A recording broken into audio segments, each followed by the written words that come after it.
সুপ্রিয় দর্শক শ্রোতা মণ্ডলী, আপনি এই মুহূর্তে আমাকে যে যেখান থেকে শুনছেন এবং যে যেখান থেকে দেখছেন, আপনাদের সকলকে জানাই আমি আমার আন্তরিক অভিনন্দন এবং শুভেচ্ছা, এবং সারাক্ষণ আমার পাশে থাকার জন্য কৃতজ্ঞতা প্রকাশ করি।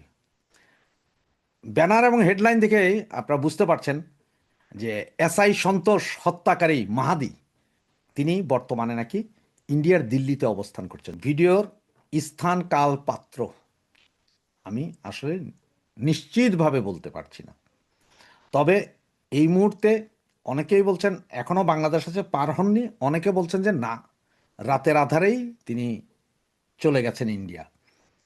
তো সম্ভবত আপনার এই যে গত দুদিন সরকার হবে কি হবে কি হবে এগুলো নিয়ে সবাই ব্যস্ত, তখনই এই ছেলে চুপিসারে সিলেট সীমান্ত পার হয়ে হয়তো আসলেই দিল্লি গিয়েছেন।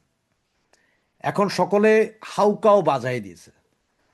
এখন কলকাতাতে হাজার হাজার আমাদের ছাত্রলীগ যুবলীগ সহ বিভিন্ন কর্মীরা আছেন, তারা এখন খুঁজে বের করতে পারেন কোথায় আছে, কি আছে, কিভাবে আছে।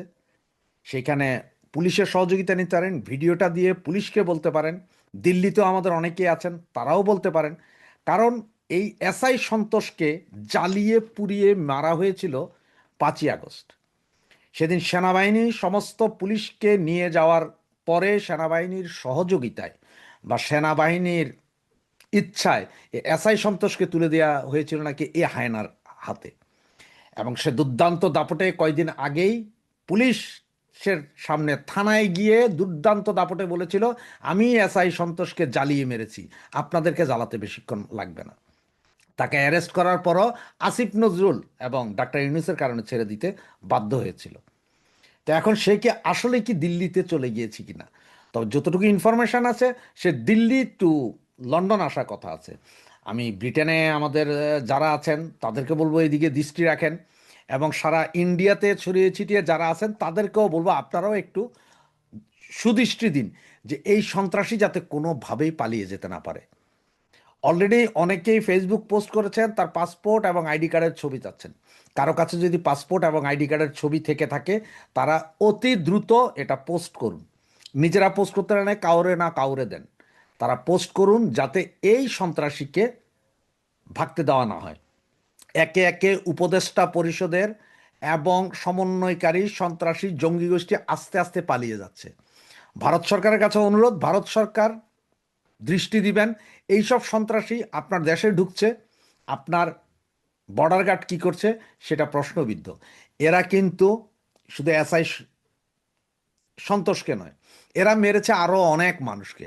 3,500 পুলিশ হত্যা করেছে বাংলাদেশে। এরা জঙ্গি সংগঠন, এরা আপনার দেশে ঢুকে ঘাপটি মেরে বসে থেকে এরপর হয়তো আপনার দেশেই সন্ত্রাসী কার্যকলাপ করবে। সেদিন হয়তো আপনারা বলবেন যে কিভাবে ঢুকলো, এটা মনে হয় বাংলাদেশ করেছে। না, এই মুহূর্তে আসলে কড়া নজরদারি করা উচিত। ভারত সরকারের কড়া নজরদারি রাখা উচিত কে কোথায় যাচ্ছে। এবং এই ভিডিওটা সর্বোচ্চ শেয়ার করুন। যদি এই ভিডিওর মারফতে ভারত সরকার কেউ জেনে থাকেন যে এই অবস্থা, এই ছেলের সব কিছু জেনে থাকেন, আপনারা আপনাদের সমস্ত এয়ারপোর্ট বন্দরকে বলে দিন। আপনার ছবি দিয়ে দিলেই আপনাদের পুলিশ এবং আপনাদের প্রশাসনের যেই দ্রুততার কাজ, তারা খুব দ্রুত করতে পারবেন। এটা বাংলাদেশের পুলিশের মতো নয়, ইমিগ্রেশনের মতো নয়। আপনাদের ইমিগ্রেশন অবশ্যই আটকাতে পারবে। তবে তাকে যদি আটকাতে পারে ভারত সরকার, আমি বলবো যে বলারই দরকার নাই যে তারা আটকেছেন না কি করছেন, তারা ওখানেই উপরে পাঠানোর টিকিট দিয়ে দিন, বেহেস্তের টিকিটটা দিয়ে দিন, তারে কেউ কথা বলবে না। এভাবে আরও অনেক জঙ্গি সংগঠনের সন্ত্রাসীরা অলরেডি ভারত পালানোর জন্য চেষ্টা করছে, এবং আগামী 72 ঘন্টার ভিতরে আরও অনেক সন্ত্রাসী হয়তো ভারত ঢুকবে। এত সন্ত্রাসীদের নাম ঠিকানাও মনে নাই, বা অনেকে বলতে পারবে না, অনেকে খবর পাবে না। যেটা খবর পাবে সেটা আমরা জানাতে থাকবো ফেসবুক, ইউটিউব, বিভিন্ন জায়গায়। তবে ভারত সরকারের কাছে অনুরোধ, আপনারা এদেরকে আশ্রয় প্রশ্রয় দিয়েন না। আর আজকে যদি আপনারা এদেরকে আশ্রয় প্রশ্রয় দেন, কালকে এরা আপনাদের জন্য বিস্ফোরা হয়ে দাঁড়াবে।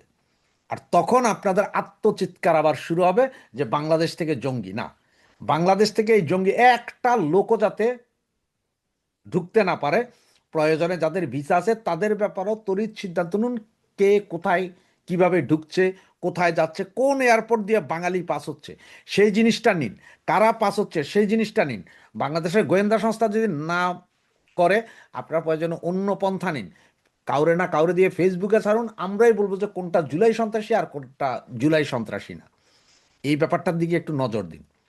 আর বাংলাদেশের বর্তমান পুলিশ প্রশাসনকে বলবো, আপনারা গত 18 মাস বিভীষিকাময় দিন পার করেছেন। আপনাদের হাজার হাজার সহযোদ্ধাকে শহীদ করা হয়েছে, জ্বালিয়ে পুড়িয়ে মারা হয়েছে, উল্টা লটকে মারা হয়েছে। এখন সময় এসেছে আপনাদের হাতে, তাদেরকে ধরুন। কে কোথায় ধরে কোথায় পড়ে যাবে সেটা কেউ জানে না, কেউ খবরও নিবে না, কিন্তু এখনই সময়।